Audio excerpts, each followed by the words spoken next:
Welcome to Verilog HDL programming. In this video I will explain how to write test bench code for combinational circuits. In this video I have taken two combinational circuits. They are decoder and fulladder. There are different types of steps involved in the test bench code. First step is timescale compiler directive is used. This timescale compiler directive is used to define the unit time. Unit time may be 1 nanosecond or 1 picosecond. Next step is create a test bench module. Test bench module is empty module in the test bench.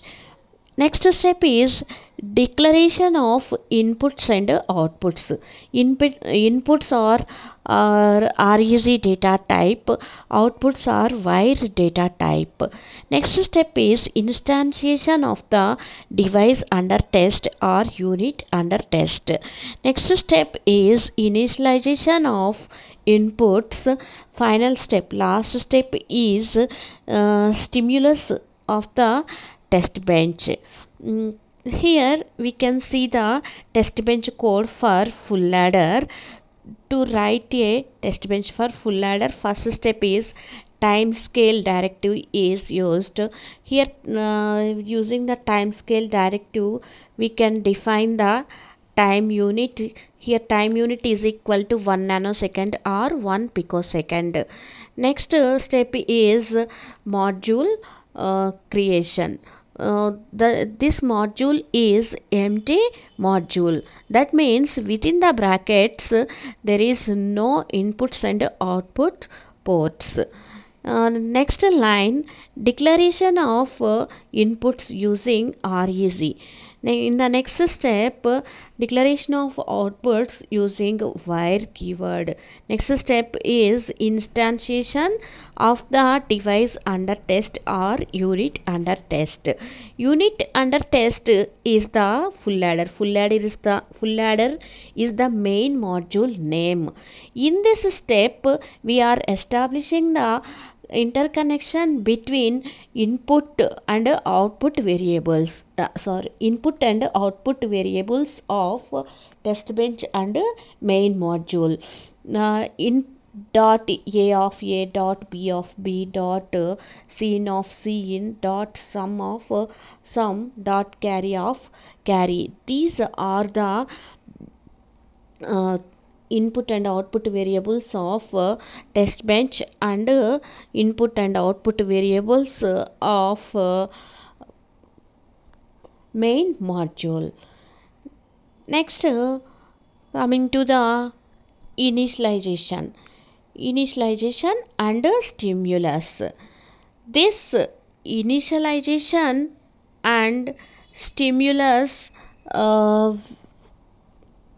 will be written within the initial block.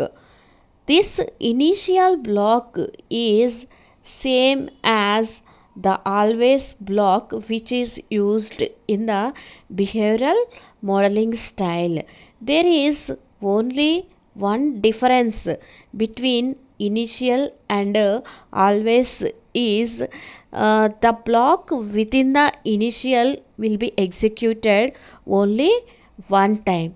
This initial block will start with begin keyword and this will end with end keyword. Within this block we have to write the initialized statements and stimulus. What is the initialization? We have to assign the initial values to the inputs. What are the inputs of this module? A, B, C. Initial values are A is equal to 0, B is equal to 0 and C is equal to 0.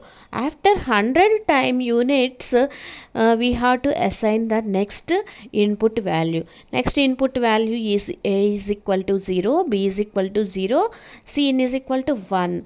Next, after Another 100 time units, a is equal to 0, b is equal to 1, cn is equal to 0. Means after 200 times we assign a is equal to 0, b is equal to 0, cn is equal to 0. After 100 units, a is equal to 0, b is equal to 1, cn is equal to 1. The last value is a is equal to 1, b is equal to 1 and cn is equal to 1. Here hash 100 means 100 time units. 1 time unit is equal to 1 nanosecond or 1 picosecond. Initial block will end with the end keyword, module will end with the end module. Next, coming to the test bench code of decoder. This code is same as the full ladder code. First step is module declaration, empty module declaration.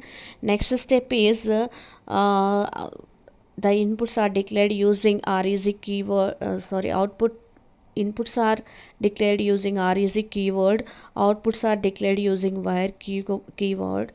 Next, coming to the initialization and stimulus. Initially we have assigned a value a is equal to 3b000. 3b means 3 bits value, b means binary value. Next, after 100 nanoseconds we assigned a is equal to 3b001.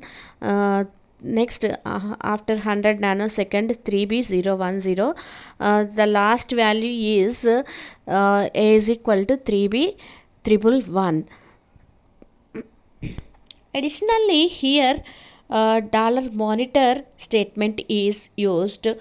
This statement is same as printf statement in the C language. This statement is used to display the values of variables or expressions. Dollar finish. This statement is used to terminate the simulator and passes the control to the host environment.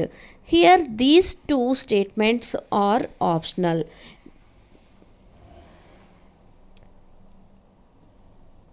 Thank you for watching.